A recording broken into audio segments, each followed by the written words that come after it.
결혼입니다.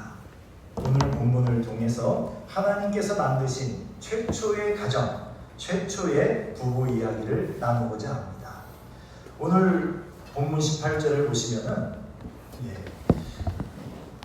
좋지 아니하니라는 말이 나옵니다. 성경에 안 좋다는 말이 처음 나온 거예요. 창세기에서요. 하나님께서 하늘과 땅의 모든 것을 만드셨습니다. 6일 동안 만드셨는데 하루가 끝날 때마다 하나님께서 보기에 좋았더라, 보시기에 좋았더라 라고 계속 말씀을 하셨습니다. 그리고 6일째 사람을 만드신 후에는 보시기에 심히 좋았더라 라고 하셨습니다. 그런데 아담을 보시고 하나님께서 사람이 혼자 사는 것이 좋지 아니하니 라고 말씀을 하셨습니다. 완전하게 창조된 아담이었지만 사람과 사람이 맺는 사랑의 관계 외에는 충족될 수 없는 욕구가 있었어요. 그게 외로움이었습니다. 외로움은 죄가 아닙니다. 아담의 외로움은 삶을 함께 나눌 상대가 없는 것이었습니다. 특별한 경우에 독신으로 하나님이 허락하실 때가 있습니다. 예수님도 독신이셨습니다. 사도 바울도 독신으로 사셨습니다. 이렇게 반드시 결혼해야 하는 것은 아닙니다만 하나님의 창조의 섭리 가운데 남편과 아내가 깊은 우정을 나누며 살도록 하셨습니다. 우리나라는 성경의 영향보다 유교의 영향이 더 강한 것 같습니다. 아직까지도 제 세대에서도 이런 유교적인 영향에서 벗어나지 못한 것 같습니다. 유교에서는 남자와 여자를 어떻게 표현합니까? 남존 여비.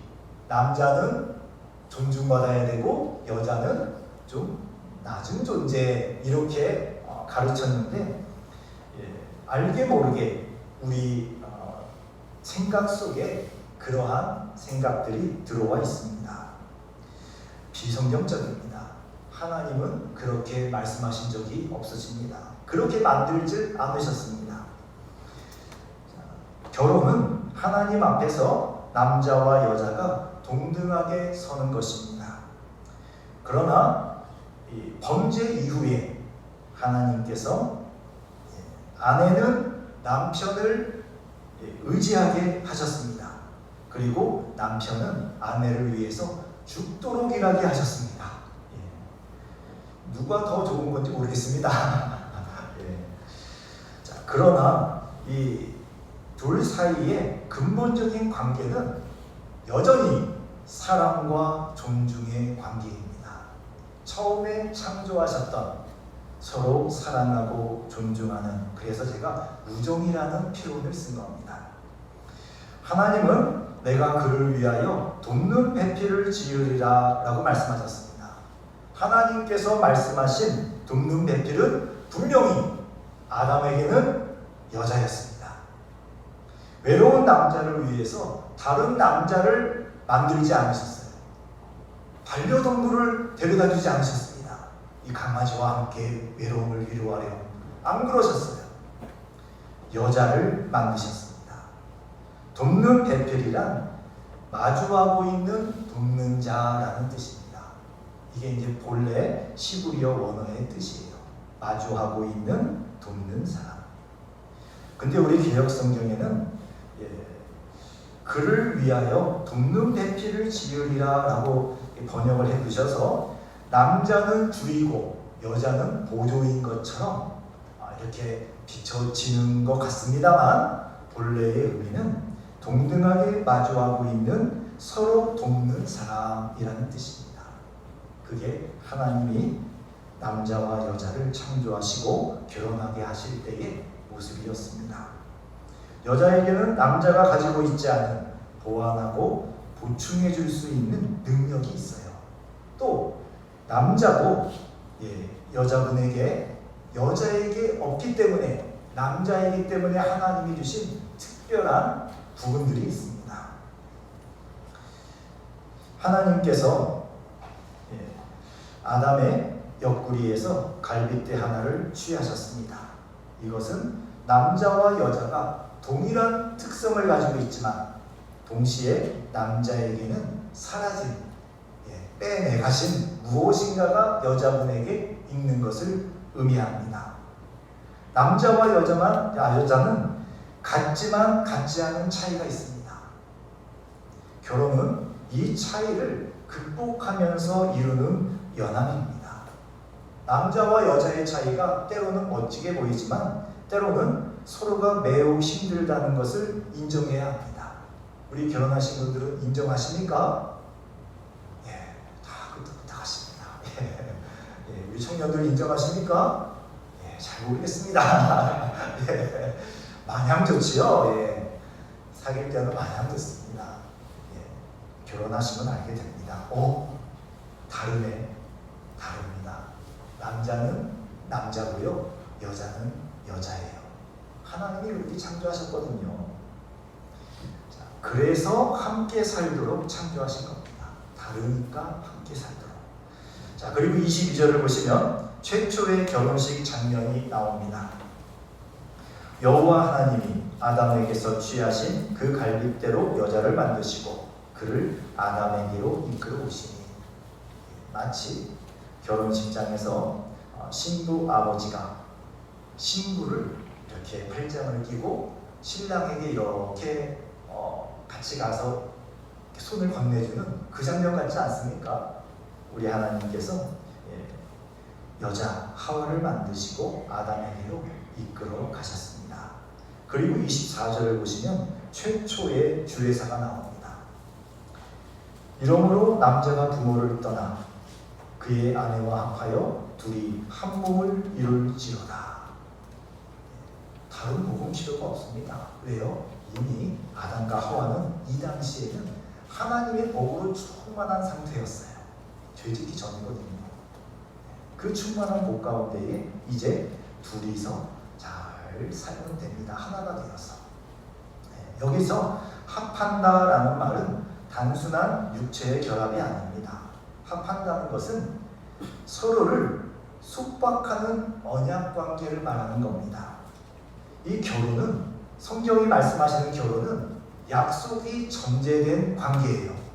약속. 말로 하는 약속이라 언약이라고 하죠. 서로가 약속을 한 겁니다. 결혼은 서로 사랑한다고 성립되는 것이 아닙니다. 하나님께서 만드신 결혼 제도의 의미를 몰랐을 때는 사랑만 있으면 결혼할 수 있어요 라고 얘기할 수 있지만, 이제 우리는 결혼은 언약을 맺는 것이라는 것을 분명히 알아야 합니다.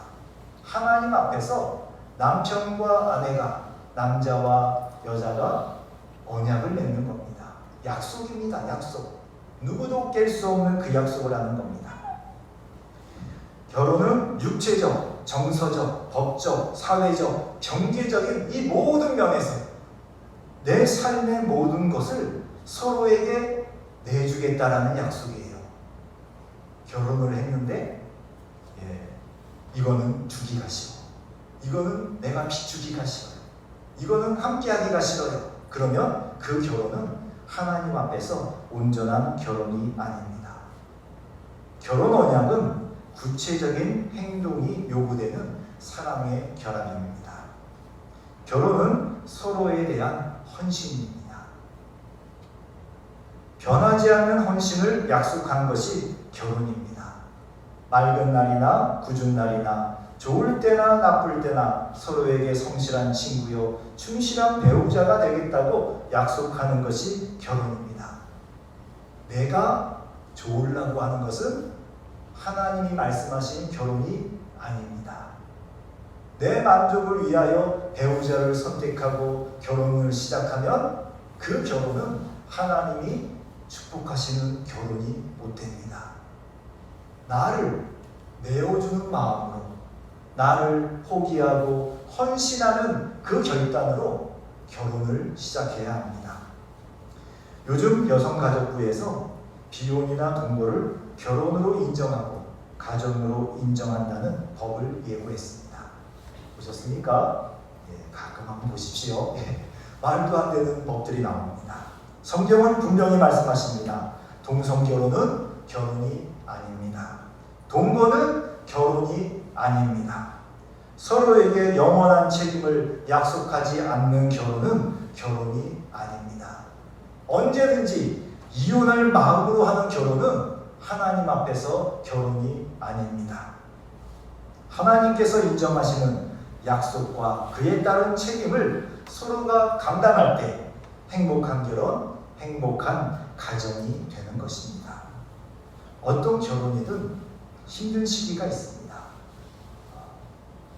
처음부터 끝까지 늘 좋은 일만 있는 가족은 없습니다. 이때 인내와 사랑으로 그 시기를 견뎌내야 되는데, 이것을 견뎌낼 수 있는 힘이 어디에서 나옵니까? 부부가 하나님 앞에서 약속한 그 결혼의 언약이 있는 겁니다. 내가 이 여자분을 평생 하나님이 나에게 주신 아내로 믿음으로 받아들이고, 또 내가 이 여자분의 남편이 되어 섬기는 것으로 내가 인정하고 결혼했는데, 지금 이런 일이 있다고, 지금 이 정도 싸웠다고, 지금 성적이 안 맞는다고, 지금 이런 일이 생겼다고 내가 그 언약을 깨뜨려야 하는가 심각하게 고민을 하셔야 됩니다. 물론 예수님이 깰 수도 있다라고 하시는 경우도 있습니다. 한쪽 편이 약속을 먼저 깨버렸어요. 어떻게 깹니까? 바람을 피웠습니다. 음란한 일을 했습니다. 그때는 할 수도 있다라고 예수님이 말씀하셨지요. 왜? 깨버렸으니까. 그런데 또 사랑으로 안아줄 수도 있어요. 성경에는 그런 말씀도 나옵니다. 자, 우리는 언약에 대한 책임감으로 인내해야 할 때가 있습니다. 결혼은 자아 실현이 아닙니다. 상대방에게 내 자신을 내어주는 것입니다. 또 아까 읽은 24절에 보시면은 이러므로 남자가 부모를 떠나 라고 말씀하십니다. 결혼은 떠나는 것이 반드시 따라와요. 떠나기. 우리 한국의 가정들의 가장 어려운 점이 이 떠나기인 것 같습니다. 남자가 부모를 떠나 부모님의 집을 버린다는 의미가 아닙니다. 오해하지 마십시오. 단절이 아니라 존중하라 라는 뜻입니다. 결혼함으로 이루어진 새로운 가족이 있습니다. 이 가족만의 필요가 생겨요. 관심사가 있어요. 이것을 서로가 존중하라 라고 말씀하신 겁니다. 결혼은 전혀 다른 환경에서 자란 두 사람이 새로운 가정을 이루기 때문에 서로의 상황과 능력과 필요에 맞는 새로운 가정의 모습을 만들어 가야 합니다. 그렇기 때문에 한편 배우자가 우리 집은, 우리 부모님은 늘 이러셨는데요, 본가의 풍습을, 관습을 일방적으로 주장하지 말아야 합니다. 배우자도 그래야 되고 부모님들도 그래야 되겠죠. 마음에서 하나님이 말씀하신 거잖아요. 남자가 부모를 떠나 그의 아내와 합하여 둘이 한 몸을 이룰지어다. 이제 정말 새로운 가정을 세우는 것입니다. 근데 그 새로운 가정에 내가 원하는 가정이 되기를 바라는 엄마들이 무지하게 많습니다. 우리나라에는. 아빠는 역시 많습니다. 유교적인 문화의 영향인 것 같아요. 그러나 성경은 다르게 말씀하십니다. 그렇다고 자녀들이 부모님 버리는 거 아닙니다. 성경에 분명히 말씀하시지요. 부모를 공경하라. 10계명 중에 사람과 사람 사이에 지켜야 할 첫 번째 계명, 내 부모를 공경하라. 하나님이 중요하게 생각하십니다. 자녀는 부모를 공경하고 부모는 자녀를 떠나보내야 됩니다. 그것이 성경적인 결혼입니다. 부모를 떠난다는 것은 내 마음에 배우자가 누구보다 우선하는 사람이 되어야 한다는 것입니다. 아버지보다, 어머니보다, 내 남편이, 아내가 우선이 되어야 합니다. 이것은 부모를 공경하는 것과는 다른 것입니다. 내 마음에 배우자와 경쟁할 다른 상대가 없어야 되는 거예요. 가정을 새로 이루었습니다. 어떤 일을 결정하며 자녀를 키우며 또 믿음 안에 기도하며 살아가는데 늘 어머니의 의견이 절대적이고 늘 아버지의 의견이 절대적이고 그것이 아니라 두 부부가 서로 존중하며 기도하며 믿음 가운데에 새로운 믿음의 길을 가는 것이 가정이라는 겁니다. 우리나라 가정의 불행은 보통 배우자보다 자녀를 먼저 생각하는 데서 생깁니다. 성경에 그런 가정이 나옵니다. 아들이 둘이 있었는데요. 아빠는 큰아들 무지 좋아하고 엄마는 작은 아들이 너무 좋았어요. 그래서 엄마는 큰아들을 속이는 것을 주저하지 않았습니다. 아빠는 작은 아들에게 복을 빌어줄 마음이 전혀 없었습니다. 누구네 집입니까? 이삭과 리브가의 가정입니다. 그래서 어떻게 됐죠? 망했습니다. 다 뿔뿔이 흩어지고 가정이 불행하게 됐죠. 자녀를 먼저 생각하는 부부는 세월이 가면서 부부간의 친밀한 사랑, 친구 같은 우정이 깨지게 됩니다. 성경은 가정에서 무엇보다 부부관계를 최우선으로 말씀하십니다. 에베소서 5장 24절과 25절을 같이 보겠습니다. 같이 읽어보시죠. 그러므로 교회가 그리스도에게 하듯 아내들도 범사에 자기 남편에게 복종할지니라. 남편들아 아내 사랑하기를 그리스도께서 교회를 사랑하시고 그 교회를 위하여 자신을 주심같이 하라. 아멘. 앞부분 읽으면은 남편들이 아멘이 크게 나올 수 있습니다. 아내들도 범사에 자기 남편에게 복종할지니라. 어떻게 아내에게 남편에게 복종하라고 하시십니까? 하나도 손해가 아닙니다. 그 다음 말씀을 보세요. 남편들아 아내 사랑하기를 그리스도께서 교회를 사랑하시고 그 교회를 위하여 자신을 주신같이 하라. 여자분들은요 그냥 마음으로 따라주시면 돼요. 남자는요 죽기까지 사랑해야 돼요. 죽어야 돼요. 십자가의 사랑을 말씀하시는 겁니다. 남편과 아내의 관계는 교회와 그리스도의 관계입니다. 그리스도께서 한없는 사랑, 모든 것, 생명까지 주시는 사랑으로 교회를 사랑하셨습니다. 여러분을 사랑하셨어요. 그런 사랑으로 남편이 아내를 사랑하라 말씀하십니다. 대신에 아내는 남편에게 마음에서부터 복종하십시오. 남편이 예수님 안에 있을 때, 하나님 말씀에 순종하는 때에는 남편에게 복종하는 것이 표현이 좀 세지요. 성경의 표현이 셉니다. 그러나 그게 성경이 말씀하시는 것입니다. 성경은 남자와 여자가 결혼하여 가정을 이룰 때 부모의 역할을 말씀하지 않으셨습니다. 오히려 그 마음이 부모에게서 독립하여 부부가 하나님 앞에서 한 결혼 언약을 따라 서로에게 헌신하고 예수님의 사랑으로 서로 사랑하라고 말씀을 하십니다.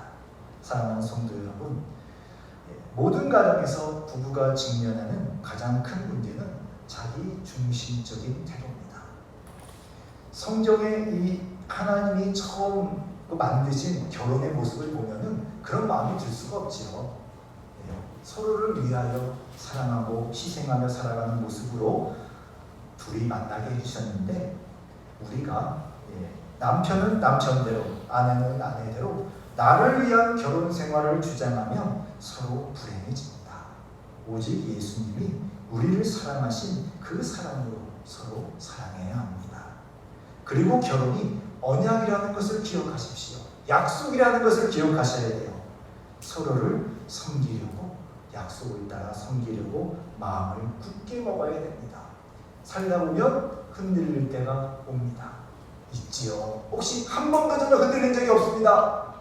눈빛으로 누구나 다 있습니다.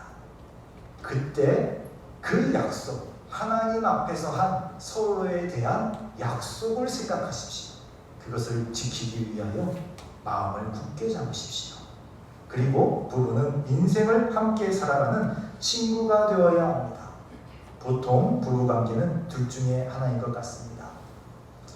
부모 역할에 최우선을 두는 가정이 있어요. 자녀를 위해서 살지요. 우리나라는 참 많습니다. 자녀를 위해서.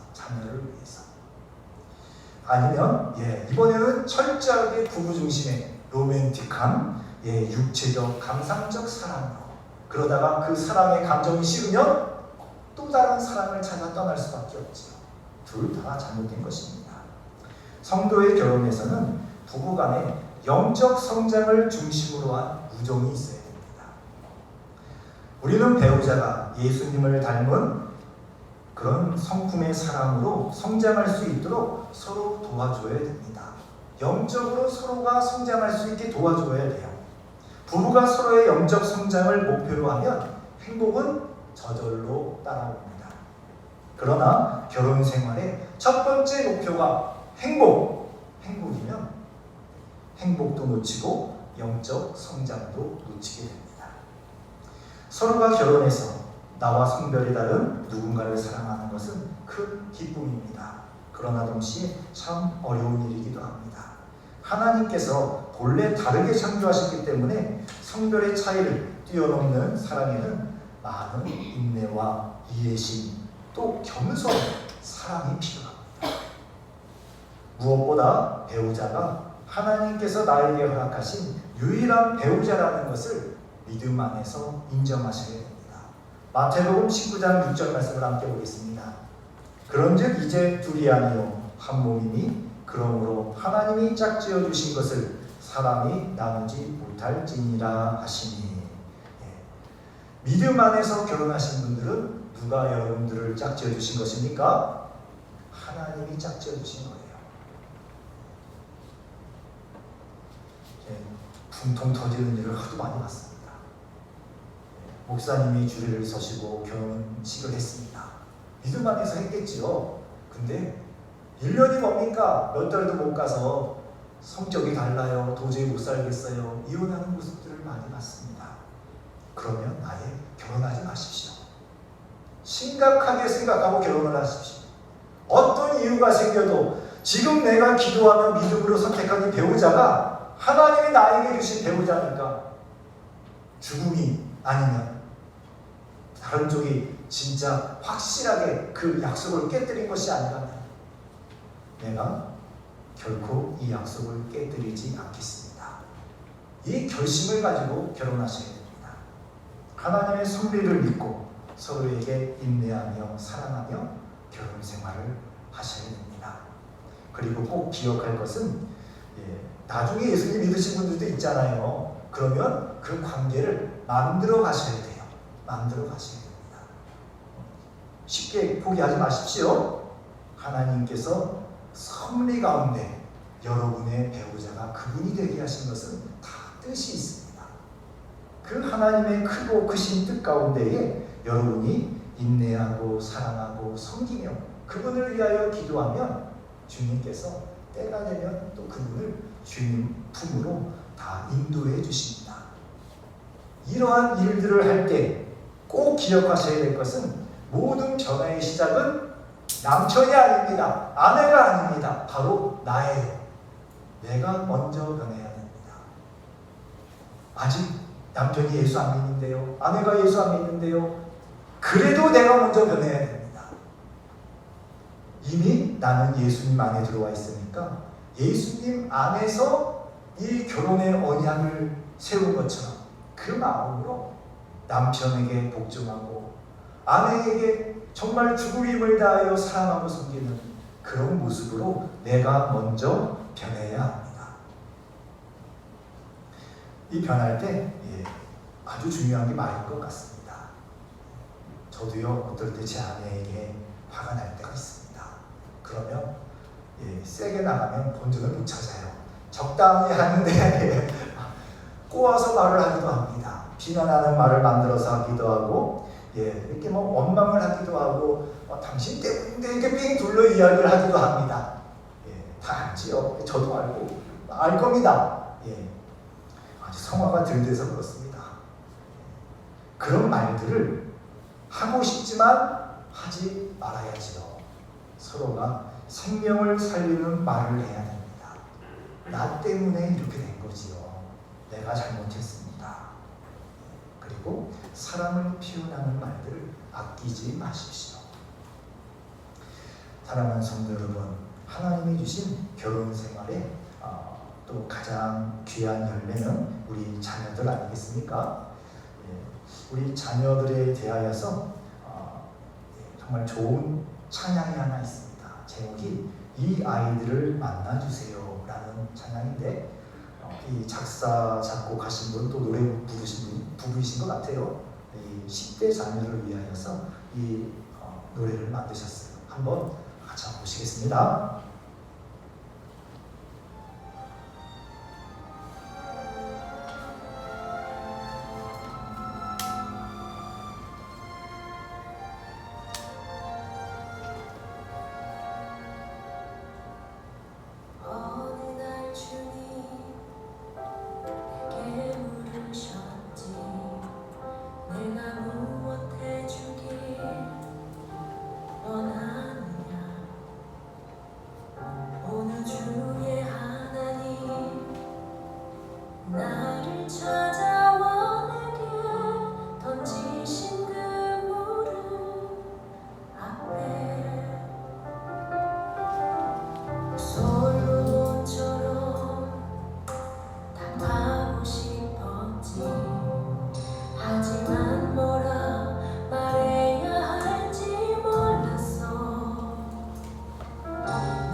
답을 찾으셨습니까? 우리 아이들을 위해서 무엇을 기도해야 될까? 건강, 학교, 직장 다 필요하지만 가장 우리 아이들이 복받는 길은 하나님 나라와 교회와 복음을 위해 살아가는 인생이 되는 것입니다. 나머지는 다 따라옵니다.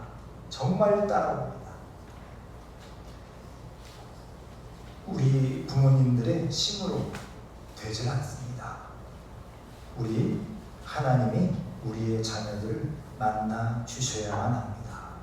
하나님이 만나 주셔야 우리의 자녀들이 바뀝니다. 어릴 때부터 이 기도를 하십시오. 자녀들이 컸습니까? 지금부터 이 기도를 하십시오. 주님, 우리의 자녀를 만나 주십시오. 그리고 주님이 원하시는 모습, 하나님 나라와 교회와 복음을 위하여 살아가는 인생을 살아가게 복을 내려주세요. 기도하시기를 바랍니다. 이런 인생을 살아가는 자녀들, 여러분들이 되기를 주님의 이름으로 축원합니다. 기도하겠습니다. 사랑해 주님 감사합니다.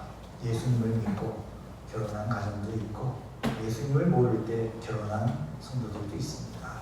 그러나 지금은 모두 그리스도 예수 안에서 세워진 가정인 줄 믿습니다.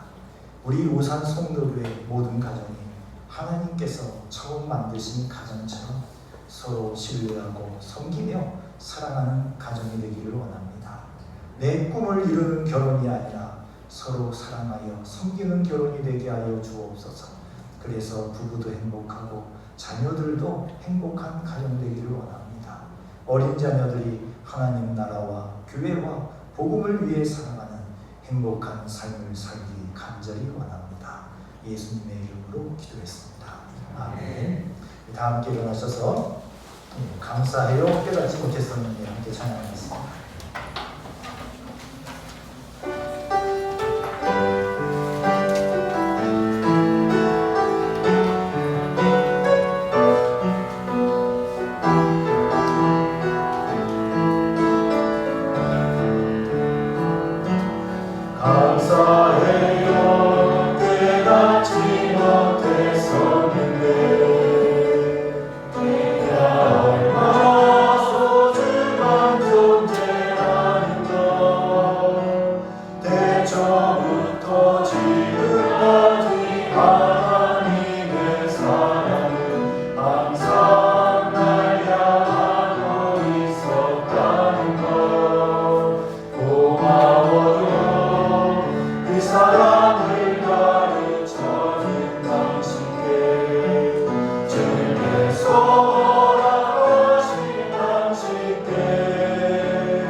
기도하기를 원합니다.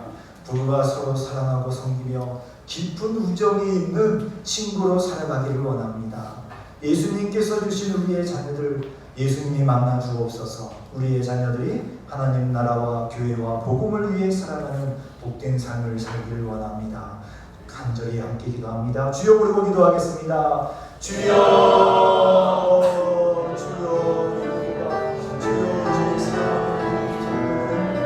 정말 아버지여 서로 사랑하고 섬기기를 원합니다. 주여 예수님의 사랑 안에서 서로 사랑하고 섬기게 하여 주옵소서.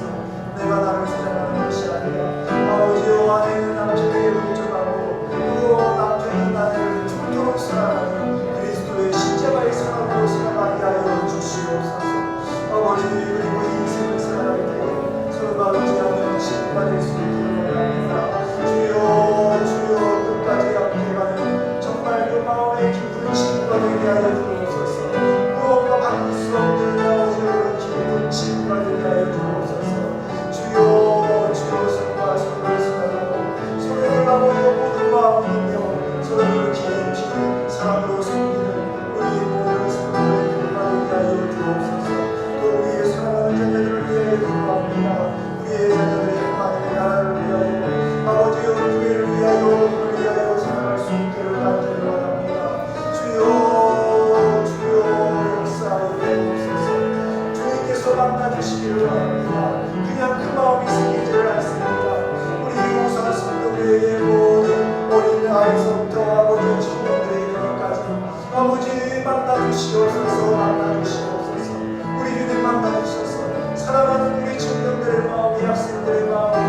우리 어린이들의 마음이 전하게 하여 주옵소서. 예수님으로 충만하게 하여 주시옵시고 예수님을 바라보며 살아가게 하여 주옵소서. 주여 예수님 때문에 살고 예수님의 영광을 위하여 살아가는 우리의 자녀들이 되게 하여 주시옵소서. 주님, 부모님들의 간절한 기도를 들으시고 기도한 그 부부가 되게 하옵소서. 기도한 그 자녀들이 되게 하옵소서.